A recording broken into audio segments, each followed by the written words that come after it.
अब यहाँ हम आज बात करेंगे कि ईश्वर के अस्तित्व संबंधी प्रमाणों की असफलता किस प्रकार से हुई, अर्थात रामानुजाचार्य जी द्वारा ईश्वर के संबंध में जो प्रमाण दिए उसमें असफलता उन्हें क्यों प्राप्त हुई।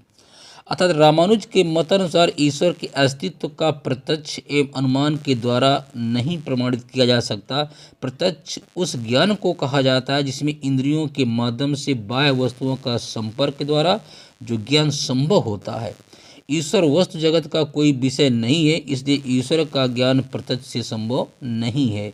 ईश्वर का ज्ञान योगी प्रत्यक्ष के द्वारा भी स्वीकार नहीं है, क्योंकि ये मात्र स्मृति पर आधारित है।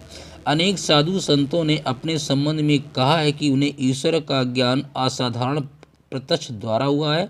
उनका विवरण मात्र स्मृति पर केंद्रित है तथा ये अपरिछनीय है।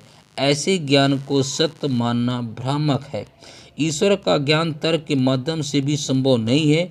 इसका कारण ये कि ईश्वर के अस्तित्व संबंधी प्रमाण अनेक त्रुटियों से ग्रस्त हैं। रामानुज जी का ईश्वर के अस्तित्व संबंधी प्रमाणों की निरर्थकता की ओर संकेत करते हैं। कारण मूलक युक्ति, विश्व मूलक युक्ति तथा प्रयोजन मूलक युक्ति जो ईश्वर के अस्तित्व को प्रमाणित करने का दावा करते हैं, रामानुज को वो मान नहीं है। वह एक एक करके इन युक्तियों की त्रुटियों की ओर संकेत करते हैं। चूंकि श्रुति में ईश्वर की चर्चा है, इसलिए ईश्वर का अस्तित्व है।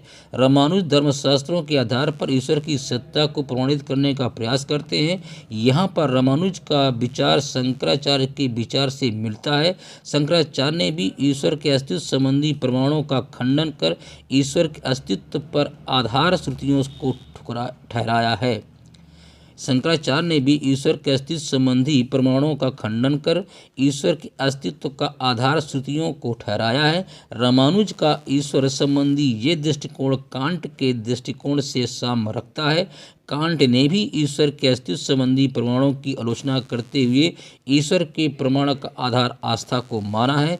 जिस प्रकार से पश्चात दार्शनिक कांट आस्था को ईश्वर का आधार मानता है, उसी प्रकार से शंकराचार्य और रामानुज को ईश्वरीय अस्तित्व का आधार मानते हैं।